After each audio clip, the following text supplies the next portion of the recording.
महायुती अगदी काही क्षणामध्ये महापौर प्रत्येक ठिकाणचे कोणते असतील ते देखील कळतील। मुंबईमध्ये आतापर्यंतच्या कलानुसार महायुतीला स्पष्ट बहुमत मिळालेलं आहे।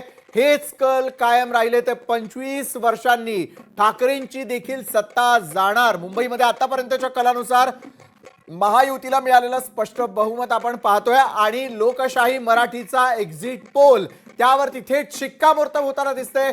सगळ्यात अचूक महा एक्झिट पोल लोकशाही मराठीने दाखवलेला होता आणि त्याच्यावरती शिक्कामोर्तब झाल्याचं स्पष्ट एक प्रतिक्रिया।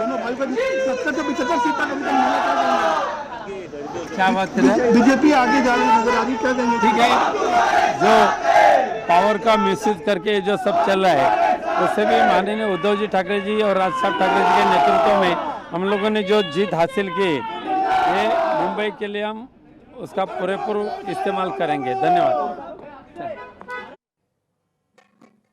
तर महापालिकांच्या रणधुमाळीतली आणखी एक मोठी बातमी पुण्यातील दीपक मानकर यांची मुलं अखेर नगरसेवक झालेली आहे। एक राष्ट्रवादीतून तर दुसरा भाजपमधून विजयी झालेला आहे।